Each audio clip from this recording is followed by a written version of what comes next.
Good afternoon and welcome back to the 2023 FIPFA Powerchair Football World Cup. It is Australia's first game of day 3 as the Poweroos take on Japan in what is currently shaping as a must-win if they want to get through to the semi-final stage.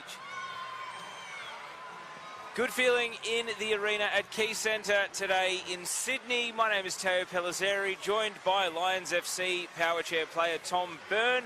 Tom, great to have you back on the broadcast. And after Australia's dramatic equaliser yesterday afternoon against Uruguay, they need to start turning that into more goals and a win today here against Japan. That they certainly do. Denmark have been putting a lot of wins on the board. They're starting to pull away. They're starting to make themselves a big candidate for top 4 contention. If Australia don't win here, they might end up being too far back as the week goes on. Of course, it is a 10-game group stage, but given the relative strength of France, who Australia haven't yet played, and England, who Australia haven't yet played, it is currently looking like they need to get themselves into a position where they can either draw with or beat Denmark to make the top 4, even at this early stage of the tournament. And Japan, who are winless so far, shapes as a bit of a non-negotiable. However, Japan will be a nation that will be hoping to get their first win of the tournament after being beaten 7-0 by France. They have 2 draws to their name, so we know that they are competitive. All right, let's take a look at the teams for today's game. Australia's full squad and then starting lineup. Australia's full squad: Tristan Peters, 3 Rebecca Evans, 5 Dimitri Liolio-Davis, 6 Josh Merkus, 7 Abdullah Karim, 8 Chris Suffield, 10 Chris Turnbull, 23 Luke David, and standbys Santo Bongiovanni and Ryan Seck. The starters today are Tristan Peters in goal, Dimitri Liolio-Davis the captain, Josh Merkus the number 6, and the scorer of the team's only goals so far in this tournament, Abdullah Karim. Tom, what do you make of that lineup with Dimitri Liolio-Davis restored to the starters after beginning on the bench in the Uruguay game yesterday? I think it's a show of statement here from the Australians. They put probably their best 4 players on the park, the 4 they trust the most. I think they want to make sure they let these 3 points and let these 3 points without too much hassle. They've had 3 rather difficult games so far. They'd rather this one be fairly simple and straightforward. Japan, their full squad: Keisuke Ikeda, Yuki Mikami, Shinya Shioiri, Tamaki Nakayama, Taiki Miyakawa, Takahiro Yamada, Kazuto Hiranishi, and Kyohei Utsumi. And the starting lineup today is Ikeda in goal, Shioiri, Hiranashi, and Nakayama. They've only scored 2 goals in this tournament. One was an own goal, and the other was for Mikami, who starts on the bench today. So none of the Japan starters today, Tom, have actually scored a goal yet in this tournament. And given Australia have only scored 3 in their first 3 so far, I think both teams are just desperate to score more goals. I think that's just been the vibe for both these teams. They've struggled to put the ball through the back of the posts. The teams have been beating them a fair bit defensively as well. This should be a settler for both teams, one would hope. Now, don't forget, you can predict the score of every game in the tournament, and you can also follow the live ladder now at predictor.fipfa.org. That is predictor.fipfa.org. Fantastic that we've got the live table up and running as well. I can tell you the percentages for this game. 55% think Australia's going to win, 11% think a draw, 33% voting for Japan. Voting is still open. And the table as it stands heading into this game, and all teams have played 4 games unless otherwise mentioned. France on 12 points, United States, England and Denmark all on 9 points. Australia with this game right here in hand on 4. Uruguay on 3, Northern Ireland on 2, Japan with this game in hand on 2, Argentina on 1, and Republic of Ireland on 1. So Australia and Japan are actually the last 2 teams to play their 4th game of the tournament, and Australia need to win to close that gap to Japan to just 2 points, Tom. That they do. If we don't win here, we end up 5 points off the back of the top 4, and Australia start to fade out of contention. Now, there's been a great atmosphere here at Quaycentre today. Don't forget the Powerroos also play England later this afternoon at 4 p.m. So if you're in Sydney and you can make it in time, it's free entry, so make sure you come down and watch the Powerroos later this afternoon against England. I can tell you that there is a big, noisy contingent of school children here, and all the different countries throughout the course of the day. The travelling support has been able to get the kids to chant for whoever they are able to influence them. So the Danes managed to commandeer the children, then Argentina had them cheering. So I imagine they will be very much green and gold today, but I think in the spirit of the tournament, if Japan score a goal, they're still going to cheer because they just want to see goals, and they want to see good power chair football, Tom. That they most definitely do. We always want to put on the show for the fans, and they always want to see good football, and I think they might be in for a treat just like that right now. Now, Australia have a referee who has not taken one of their games so far in this tournament. It's Mike McCoy from the United States. So I believe it's 4 games, 4 different referees for Australia so far. Assistants Leonardo Frager of Argentina and Nico Balin of France. 4th official will be Junichi Saito from Japan. So prediction time, Thomas, what do you reckon for this game here, Australia versus Japan? Well, I saw that the fan prediction was 1-1. I feel like the fans, I think they got it wrong. I think Australia can let home, and I feel like they might let home with a couple, so I'm going to say maybe 2-0. And as far as who scores the goals, Abdullah Karim has scored all 3 so far in the tournament. We've seen Beck Evans have some good chances. She'd be coming off the bench today if that was the case. Do you think Australia will mix it up, or is it still all about Abs, the star man, to find the back of the net for Australia? I feel like it probably will end up being all about Abs, but I really hope for Australia's sake that they are able to mix it up and get some different players on the score sheet. I reckon Dimitri might be able to hit one, and maybe Abs with the other. All right, so both teams break out of their huddles. Here we go. This crowd is going to rise for the Powerroos right here. Game 4 of the 2023 Powerchair Football World Cup, ready to go.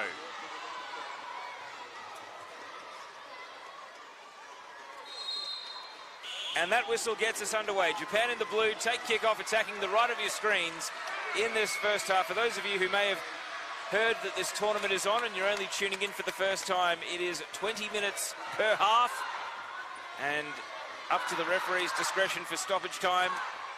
Australia equalising in stoppage time yesterday, and our man here, Powerchair footballer for Lions FC in Brisbane, Thomas Byrne, will run us through the nuances of the rules and also the strategy as various scenarios appear throughout the course of the broadcast.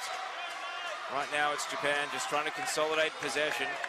Shioiri sends it out to the left, and Hiranashi unable to make any progress against Australia's captain, Dimitri Leolio-Davis. Early appeals already from the Australian bench for a 2-on-1 violation. Players are not allowed to crowd the ball, and Australia felt they'd been hard done by.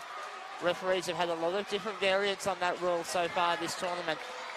And an American referee today, so you imagine someone very experienced in Powerchair football, given that America has 4 divisions of 10 teams. Here's Dimitri Leolio-Davis trying to take possession here in a duel, and he loses out. The Japan bench like the work of Kazuto Hiranashi to retain possession. So an early set-piece opportunity here for Japan, but they're going backwards and missing the goalkeeper.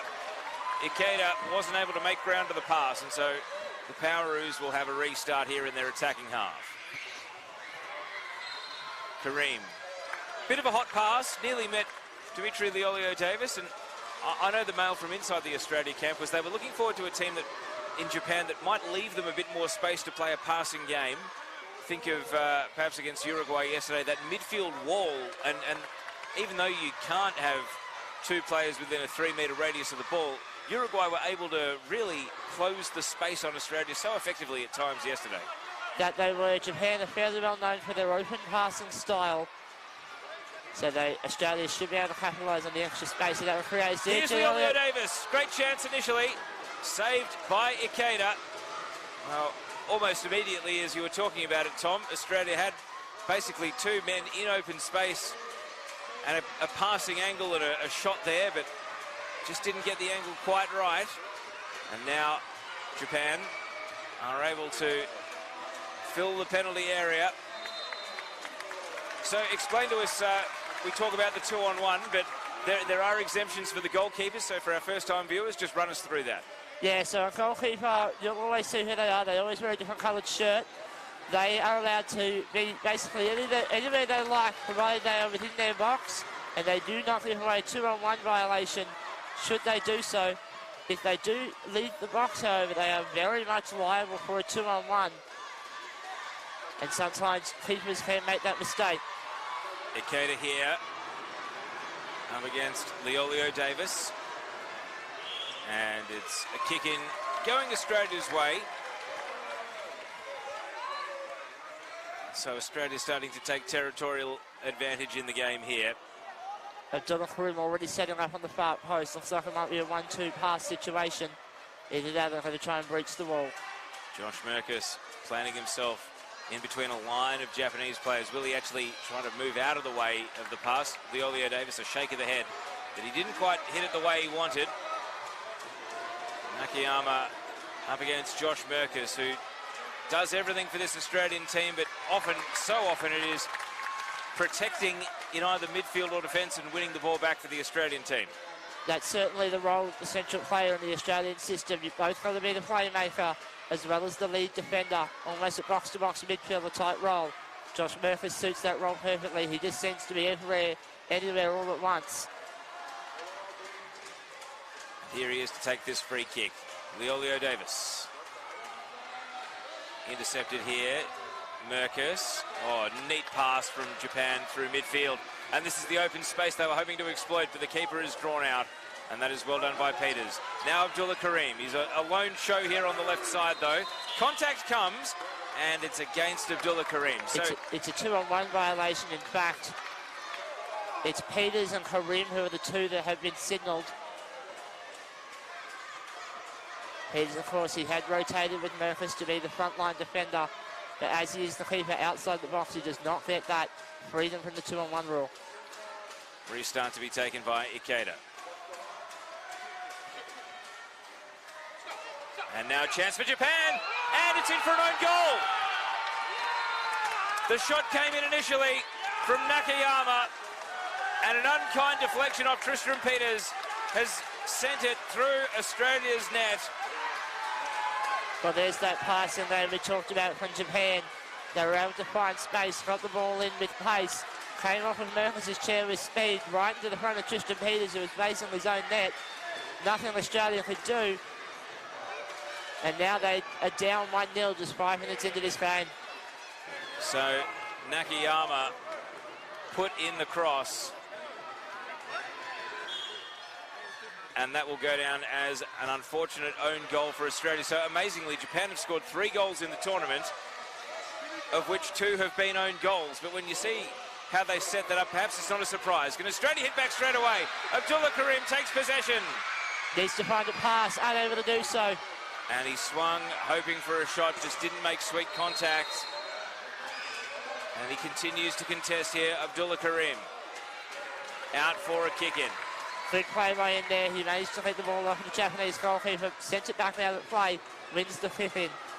Well, Australia had the territorial advantage in the game, so maybe they can continue to build pressure, having fallen behind early. Japan winless in this tournament so far, and you can see that their bench were all delighted to have opened the scoring here. This is the earliest goal they've scored in the tournaments. Both their goals in the earlier 2-2 draw came after the 35th minute in a nail-biting finish. They'll be happy to be on the board early here. Merkus. 𝐿𝐈𝐏𝐅𝐀 Davis, let it run. Goalkeeper backtracking. It was always going wide of the post. Australia bench wants a corner. I believe Australia bench have got the quality, the players just don't realise. And so Australia will now set up. Now the goalkeeper must start a corner behind the goal line, correct? Yes, most definitely. And the other defender must be 1 metre away from the post. There are nice, helpful blue lines on the pitch to help you see that.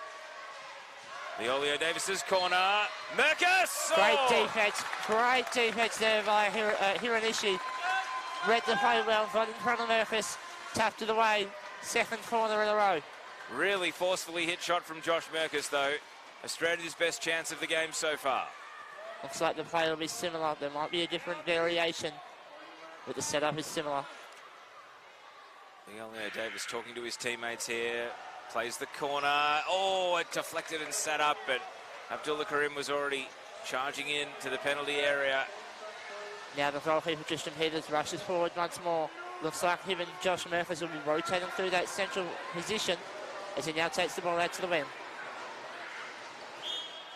Contact against Peters. The advantage had been played, but no advantage was there to be had for Japan.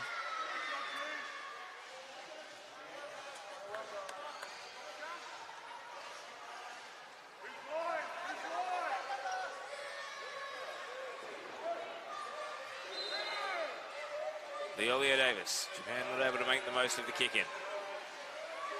Oh, and contact there. Appeals for a dangerous spin. And it is finally given. No advantage. In fact, it's a 2-on-1 rather than the spin. Well, I'm surprised by that. I mean, Dimitri, the 𝐅𝐸𝐿 Davis, perhaps right to ask if he was fouled there, because it was a blind spin, and that often gets sanctioned by the referee, doesn't it? Yes, contact is very rarely called, especially here at this World Cup, if the contact is in front of the bar. But if there's spinning involved, it can be called. The 2-on-1 must have occurred first, in the opinion of the referee. Merkus, Karim, and two Japan players, including the goalkeeper, 𝐏𝐸𝐿, get across to make the save. Australia have taken a lot of shots, though, so they are creating, they are attacking, and that is good signs. It's fantastic defensive work by Japan. Their structure has been solid. It's going to take something special to get back in this game for Australia. The 𝐅𝐸𝐿 Davis, and the Japan defence has the answers once again. Peters coming in, but that looked like a 2-on-1, even though Josh Merkus was trying to vacate the area.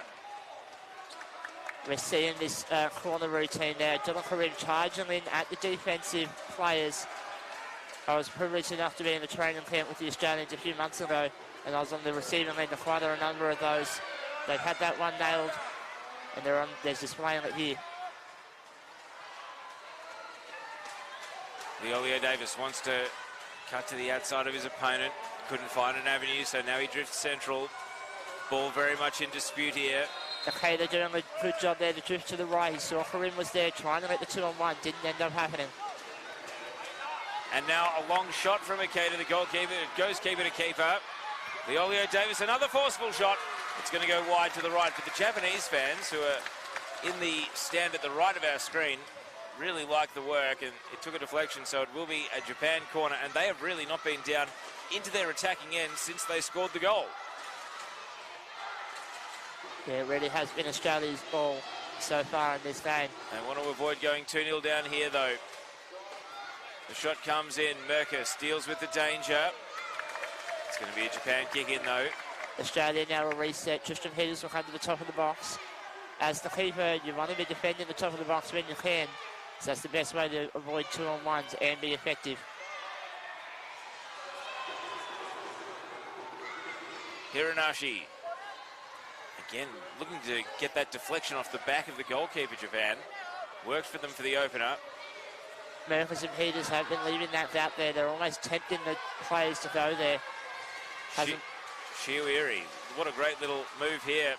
Cuts back inside, trying to turn Merkus out to the outside, but Merkus has the answers. Now the shot, saved by Peters. Merkus blocked away. Japan just seemed to be a little bit more patient on the ball than Australia have been. Merkus, the 𝐅𝐸𝐿 Davis, Abdullah Karim's trying to sneak out the left side, but the ball's never going to get to him. Even for the beating the keeper, there was an open net behind. Unable to do it though. Appeals for a 2. 𝐿𝐸𝐿. And now 𝐏𝐨𝐴, oh, good shot by 𝐅𝐈𝐿. And 𝐼𝐿, vital defending once again. Japan now starting to get on top. 𝐿𝐿 Davis, Abdullah Kareem. It's a 2-on-1 for Australia. Can they execute? 𝐿𝐿 Davis. He's felt the defender beating him in the turn inside. 𝐼𝐿. 𝐏𝐨𝐴 saves. Oh, Australia, they were away there. The attack might not be done just yet. Abdullah Kareem trying to get in the right position. He has to leave the scene because 𝐼𝐿 was coming over. And now Japan are on the move. 𝐼𝐿 gets in the way in the nick of time. And he denies Nakayama. Well, end-to-end. End-to-end stuff. This is fast and frantic. Australian bench not happy with the call of a Japanese fifth in. But this is an opportunity to slow things down. It's been fast for the last couple of minutes. Well, it was great defending by Japan to force 𝐿𝐿 Davis wide when he had Abdullah Kareem all on his own on the opposite side of the arena. Hiranashi. Dimitri 𝐿𝐿 Davis battling against Nakayama. Peters is there to help. Can't leave his penalty area though, otherwise it'd be a 2-on-1. You see him there stopping his tracks and ask 𝐿𝐿 Davis to come in and help out. And now they'll watch it roll away. Last touch off Japan. Oh, goal kicks the end result. Peters made full use of his chair. You are allowed to extend out of the box provided one wheel is within the box. Great keeping from him. Assistant referees flagging here. The player was out, was within 5 metres when the fifth was taken. So it will be a retake, I believe. In fact, no, it's going to be a free hit further forward. So Australia advance up the arena. 𝐼𝐿. Oh, 𝐿𝐿 Davis played it central, but there was no one from his team there to receive the pass. 𝐼𝐿 has to come across, screening in defence. Hiranashi blocked away once, twice by 𝐼𝐿, but he can't get past Hiranashi. Look at that big 50-50 ball. And 𝐼𝐿 wins the duel. Really nicely done. Breaks back central. 𝐿𝐿 Davis. Can they force it forward, Australia? Abdullah Kareem. Oh, he couldn't get to the ball in time before Hiranashi came across to cover. They should be able to get around it here, though. The play is still live. Oh, it's amazing how much more space there is for Australia to attack into than the game against Uruguay and even the game against Argentina yesterday. You feel like there could be a break on towards the target at any given point in time. Well, 𝐿𝐿 Davis had ended up in the middle there. It caused a bit of a play breaking down. Neither player really knew where each other were. 𝐼𝐿 has now resumed that central position as Kareem tries to go forward.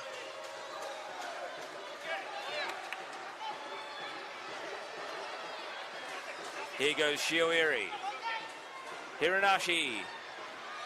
Back to 𝐅𝐈𝐿. Oh, and 𝐼𝐿 comes across and puts the ball behind for a corner. Australia have to survive these next 4.5 minutes. If they go down a second, it might be pivotal. They might not be able to come back. Australian bench wants more talk. It's a bit silent out there. They need to lift. Corner for Japan. Off the post. Oh, Being hit in the box. big contact there on Tristan Peters. The referee was right on top of it. Peters looks fairly shaken up after that one. That was a violent hit. Does win the free hit for his team and saves the goal. Looks like he's shaking it off. Restart for Australia from the free kick.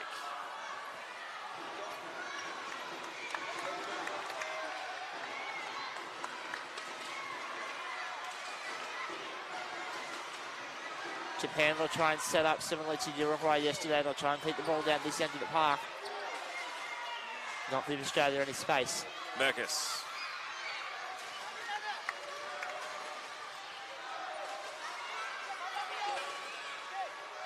𝐅𝐈𝐿.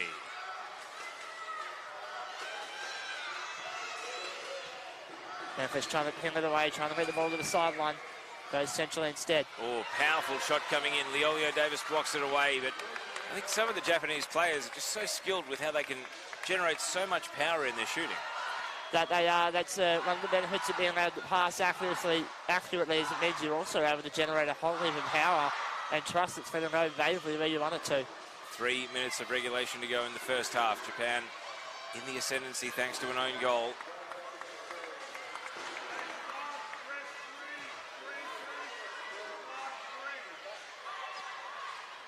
Calls once more from the Australian bench. They'll have routines, they'll know what they're meant to do in these situations. It's just a question of execution. Looks as though Australia will make a change before half-time. Bring in Rebecca Evans for a short cameo. Merker saw Japan are away here. Peters comes out from his goal and just does the clearance in desperation. And that will prompt the change. It's rolling substitutions.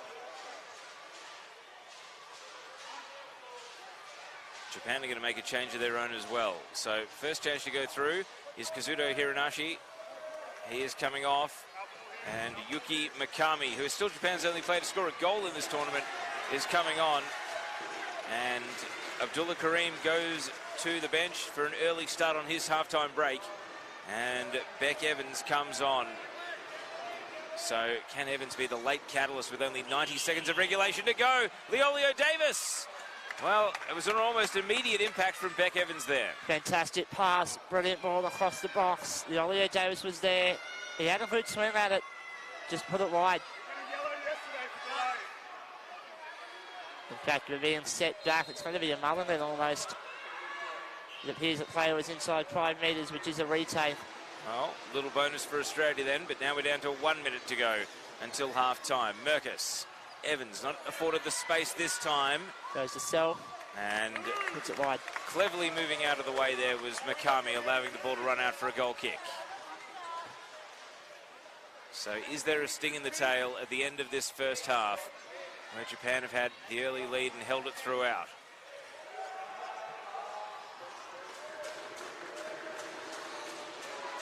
Evans, Mikami comes in, gets a touch. Beck Evans, really good defensive hustle to get back and take possession. No one for Australia out on the flank though. Australia bench wanted a 2-on-1. Referee just gives the kick in. It's only about 15 seconds to go, so they'd have to get everything right from here to score before half-time, Australia. And that will be a foul. You can't go in violently like that. Yeah, yellow card as well. So off the bench and straight into the referee's book here for Yuki Mikami. Now tell us why that is a yellow card compared to other contact free kicks. Well, in the laws of the game, there isn't actually a provision for a yellow card for that situation. Usually it's for a second offence of the same type. So I am not actually sure why that was a yellow card specifically. Ball is loose in midfield. 20 minutes ticked over. We're in stoppage time now. It's up to the referee's discretion from here. Smart work there by Australia. Deliberately gave away 2-on-1. Didn't want to allow a fast break. Shuts it down. Lets them time to set up and defend. Straight down the middle, Japan. 𝐿𝐿𝐿. Can he return it with interest? The net's open. If he can get it across to Beck Evans. Cries of shoot from the bench. Japan backtracking. And it's saved. 𝐏𝐸, cool as you like after getting across to tip it wide. It was a shot on target. High risk from 𝐏𝐸. I actually think it was going to go wide originally, then you put it back across the face. So there will still be time to take this corner kick for Australia at the end of the first half. We've seen Australia with late drama already in this tournament. They need some here in the end of this first half. 𝐿𝐿𝐿. Merkus! It's in! Australia level through Josh Merkus, right on the stroke of half-time. Listen to the crowd, look at the players. This is emotion, this is Powerchair football. 1-1, Australia-Japan as we enter the break. Australia's first scorer in the tournament other than Abdullah Karim. And it is Josh Merkus. Beautifully taken corner routine. Half-time whistle is blown. Almost the last kick of the half. What a way for Australia to go into the huddle, though. An early own goal put them behind, but Josh Merkus with the equaliser right on half-time. Thomas Byrne, take us through your observations on the first half. Well, I'll quickly go to that goal we just saw when Beth Evans didn't take the shot. I thought the play was over. I didn't think we were going to get the goal. Then Merkus found a way to take the shot. Otherwise, Australia has had a lot of the ball this half. They've looked all right when they've had the ball. Japan's defence has been resolute right up until the end of the first half. And Australia were just unlucky. And Tom, other thoughts on the game in general, the ebb and flow of play, given that Japan did threaten for a second goal quite a few times during that first half? It's been back and forth. Australia may have had more possession, but Japan have had probably looked a little bit more promising when they've had the ball. They have threatened for that second goal. They still may easily get that second goal. Either team is up, can win it. Now that both teams have scored, this may be a high scoring contest by the end of it. Well, stay with us. Live pictures will continue on the stream. We're going to have a quick breather and return with commentary just before the start of the second half. You're watching the 2023 FIPFA Powerchair Football World Cup.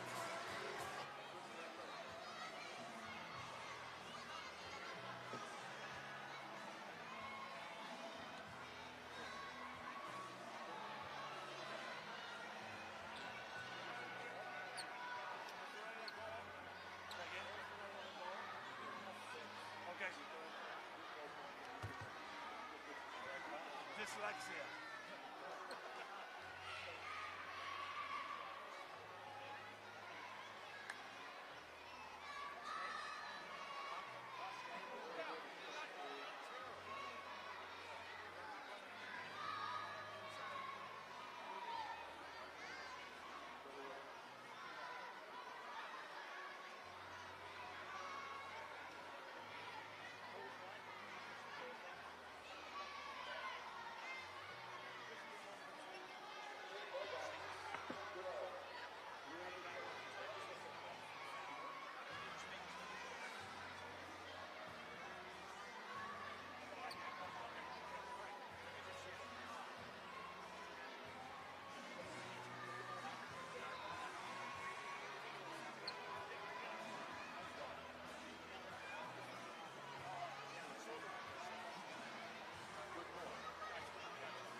Welcome back to live pictures from Quaycentre in Sydney. Don't forget, if you are watching the Powerchair Football World Cup or you've just been informed about it, you can catch Australia again this afternoon. So if you're in the area, come down and check it out. Now, halftime substitution being made by Japan here. Yuki Mikami, who we saw get a yellow card at the end of the first half, is coming off.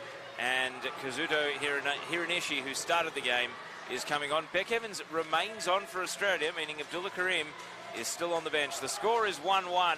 An own goal for Japan early, and then in first half stoppage time, Australia equalising through Josh Merkus. Lions FC Powerchair footballer Thomas Byrne is here with me in commentary. And Tom, the halftime huddle for Australia, can they assert themselves on the contest and maybe take the lead in this second half? Well, I think now that they've been able to break through the Japanese defence, they should be able to find a way through, and then they'll certainly have that belief. If things get desperate, though, I think they may need to turn to physicality. Japan are known for their passing, and the best way to stop passing is just putting players on other players. And so pressing up at the start of the second half is Dimitri Leolio-Davis. Ball breaks central, Merkus, Evans, saved, good save by Ikeda. Well, he's been Japan's key man a couple of times now. And Josh Merkus is tackling here in midfield. Leolio-Davis helps out, didn't get within 3 metres of Merkus though. It was well worked by Shiwiri. Merkus right there with him. Shiwiri's got the spin though, and he's able to move the ball into the middle. Hiranishi back to Beck Evans, and Australia take over possession. You see the open space that Japan are affording Australia. Both teams preferring the passing style rather than trying to build a midfield wall. Oh, and it's gone too high, and even though it's gone wide of the post, the referee decides to give advantage rather than blow play up, and that's a discretionary rule, isn't it, if the ball starts bouncing? It might just be a judgment based on height. Maybe the referees didn't think it went high enough to warrant to bring it back down to the ground. Australia will win the corner instead. Australia the beneficiaries with a corner here. Oh, nearly in for an own goal. And it's hard up against the byline instead. Hiranishi and Leolio-Davis dueling against one another. Neither wants to give an inch here. Good defence by Hiranishi. He's able to at least get the ball out of the penalty area, but Australia still difficult to pass. The physicality of this game has definitely stepped up. Might be the play that Australia just want to try and get player-on-player action and then open it up when they're able to. Oh, contact, but incidental, so play continues. If it's between the cages out the front of the chair, then most referees will let it go in most instances. Evans backs off so that Merkus come in for a go, and this one-on-one duel persists. Hiranishi has been so good for Japan, but he's lost out here to Merkus. And now it's Hiranishi's turn to go defensive. But look at that, the persistence paid off. Now it's Leolio-Davis's turn. He swings it out into open space. Beck Evans looking for Josh Merkus. Shiwiri does well. Evans, another pass, but Japan have got it covered. Merkus takes on the keeper, Ikeda. Looking for a way through. Leolio-Davis. Back to Evans. Evans hit it front on. Now Merkus, another chance. And it just didn't sit up kindly enough for him as he swung around. Evans has to go and retrieve the ball, but Australia starting to take over. Starting to really press Japan here. As a general guide on those contacts on the card, there's a nice piece of tape that you can see. If it's in front of the tape, it's meant to be all fair. Sometimes, though, the referee's discretion might see that tape is at a different spot as where it is. Evans on the end of Merkus's free kick. Australia bench wanted a 2-on-1. Merkus, and a deflection like that can fly in spectacularly if the goalkeeper is not well positioned, but on that occasion, Tristram Peters had his angles covered. Certainly the first goal of the tournament that we saw from any team was the United States scoring a goal just in a situation like that against Australia. It appears that Tristram Peters has cleaned up that. So Peters. Oh, danger here for Australia. Shiwiri coming in. He's got a look here. Evans has got to make ground and does so nicely. Nakayama, and now Evans. Well, for a brief moment, it looked as though Japan had quite a bit of the goal to aim for, but they just never got a shot away. Peters did well. He rushed to the top of the box. He shut down all the angles possible. Neutralised the play. 4.5 minutes into this second half. 1-1 still the score.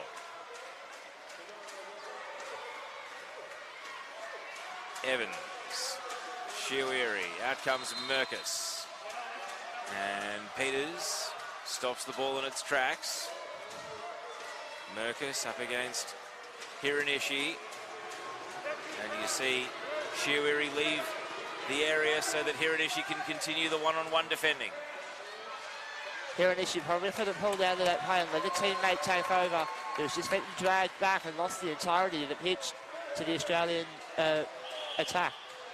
Referee's just going to speak to the players here to be careful ahead of this kick in. So I believe one of the Japanese players has asked for position.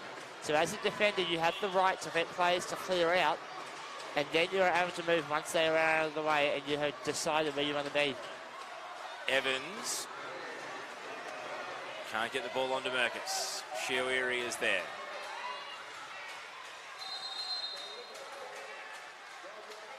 Evans, Shiwiri able to get by, but still has 𝐿𝐿𝐿 to deal with. And the Australia captain just tried to get a friendly roll there and couldn't manufacture it. Evans covering and sends it up to 𝐏𝐸, the goalkeeper. Shiwiri looking to send it across to Nakayama, couldn't quite do so. Merkus, all given away, danger here. Japan with a great chance. Evans saves the day, getting back to cover. Nakayama was waiting and lining up a shot, but the ball just never arrived. Big shot there, it's gone wide. Murphy should be able to clean that up. Merkus backs off so 𝐿𝐿𝐿 can come in and contest in midfield. Oh, you see physical stuff from both players. And the ball will go out for a Japan kick-in. One of the things that the Australian team is very good at is rotating their team through when the situation calls for it. I think I've seen all three outfielders beat the centre in the last 5 minutes alone. 𝐿𝐿𝐿 up against Shiwiri. Merkus just trying to drive it forward. 𝐏𝐸 lured out of his area, but no issue for him. And now 𝐿𝐿𝐿 again. Merkus backtracks. Hiranishi, very good one-on-one.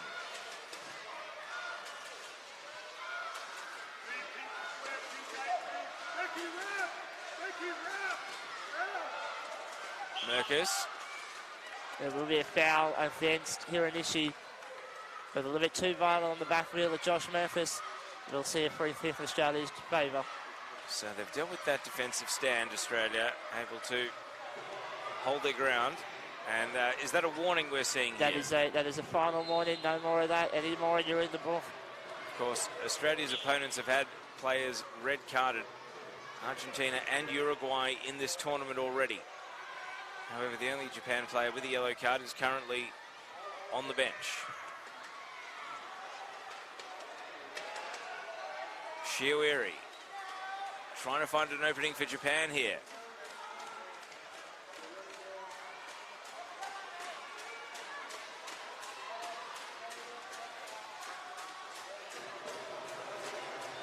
He backs off.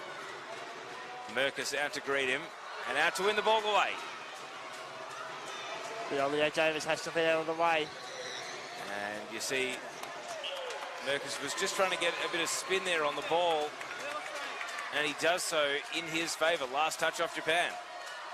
So in those situations where both chairs drag it out, it's usually the player on the outside who is judged to have been trying to keep it in, and they will usually win the kick in.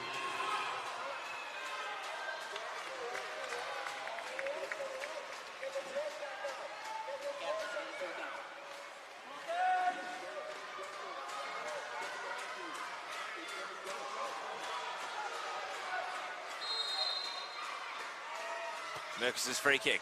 Evans. Oh, it's gone straight in. Evans! Oh, it's wide. Just wide, and Beck Evans is still looking for that first World Cup goal. She's had a couple of chances, You feel like once there's one, there might be a few more. Well, she did well to find the hole in the defence. I didn't think there was one there, but she found it nonetheless. Just rolls right of the post. Oh, 𝐿𝐿 was trying to return that kick out with interest, but instead it's going to be Australia's ball down in the defensive half. Smart heads-up play there by 𝐿𝐿. Read where it was going, just couldn't connect.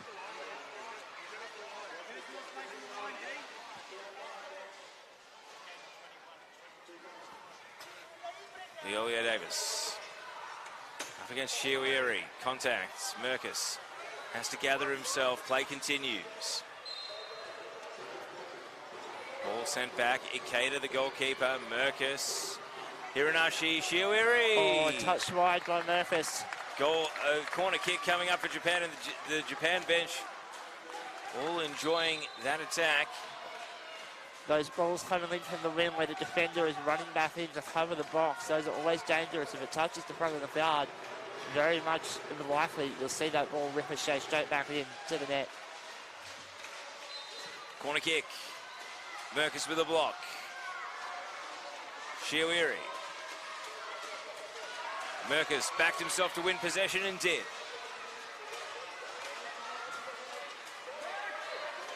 Evans. 2-on-1 appeals. Referee lets them play. Evans still going here.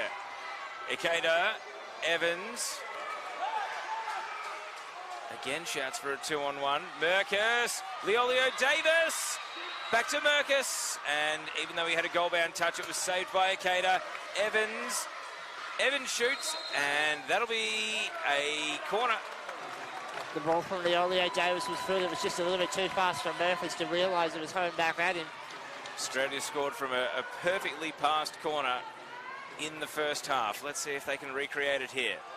Well, the setup will be very similar. Merkus standing on the top of the box, far post. If they can beat the ball with pace, Merkus should have an open net. More than 3/4 of the way through the game now. Evans might be rushing in back to the ball, goes to her. Great work by the ball. Evans knocked it on. 𝐿𝐿, the corner taker. Evans tries to find a way back to 𝐿𝐿. Kept it in. May yet work out to Australia's advantage. Beck Evans back again. Merkus has got to go in midfield. And now Japan are trying to break. Hiranishi. Merkus got back goal side of him.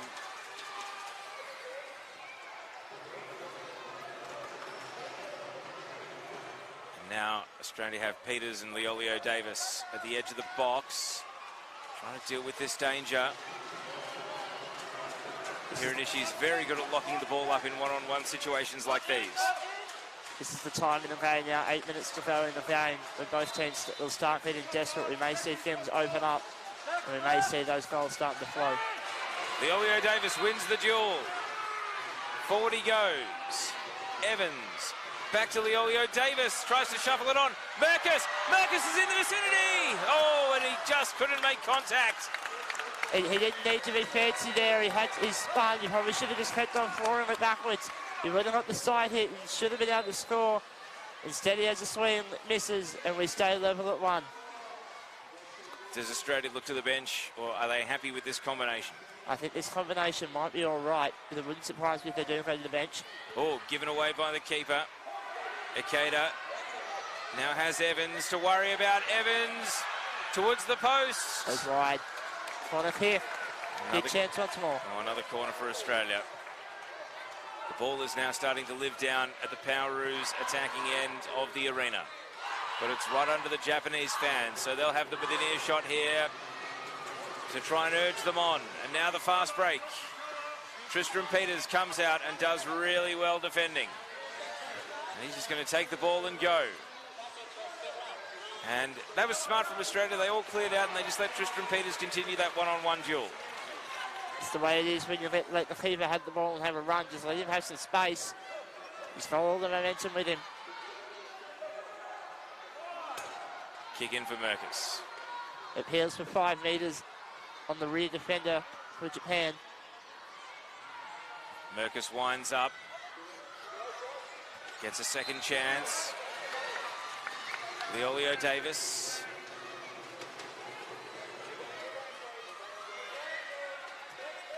trying to take possession. He's got 𝐏𝐨𝐰𝐿 backtracking here, tracking his every move.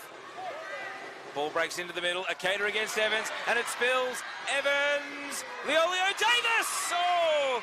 Can he get the shot away? He can't. And now Evans with a chance. Evans with a chance. Saved by 𝐏𝐸𝐿. So important for Japan. Should have been a pass. Memphis was open. Looks like Australia aren't going to their bench at the next outage. Abs is being called up. Here comes the miracle man once more. Well, Abdullah Kareem's going to be called back on here. So close for Australia. And so rolling substitution. Beck Evans, who's come so close to scoring in this game, is going to exit the match, and Abdullah Kareem is coming on. Can he prove a match winner for Australia here?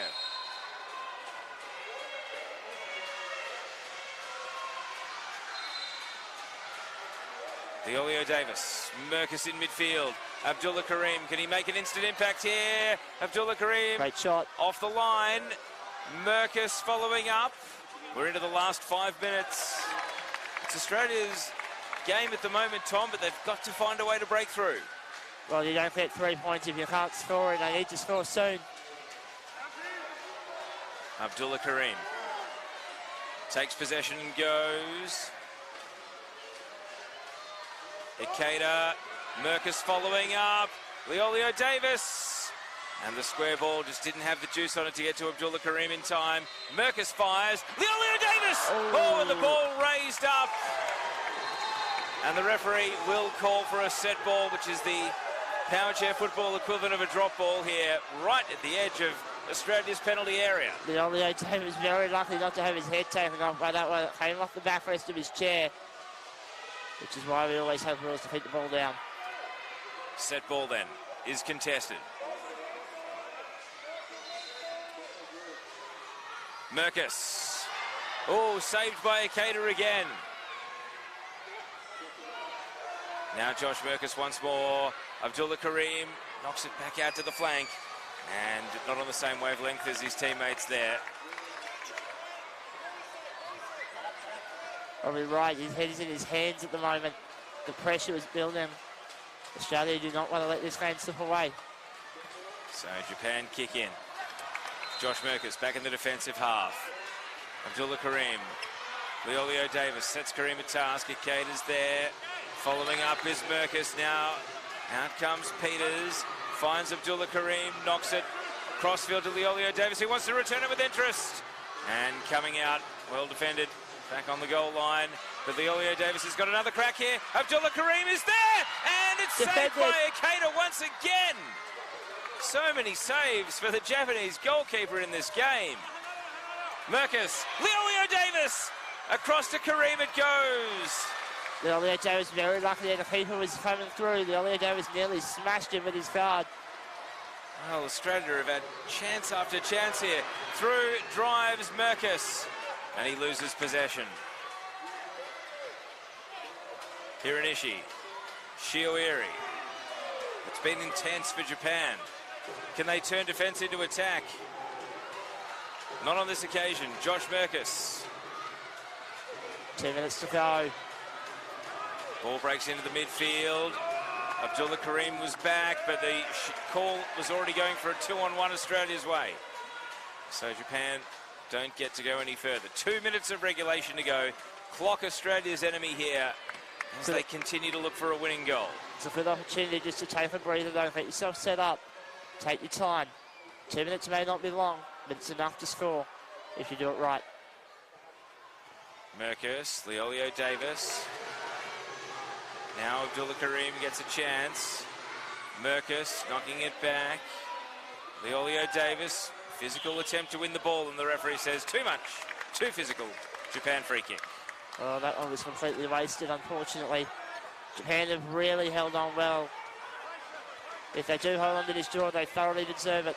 It's been a brilliant defensive performance in this second half. And the goalkeeper, 𝐏𝐸𝐿, has been one of the reasons why. Merkus.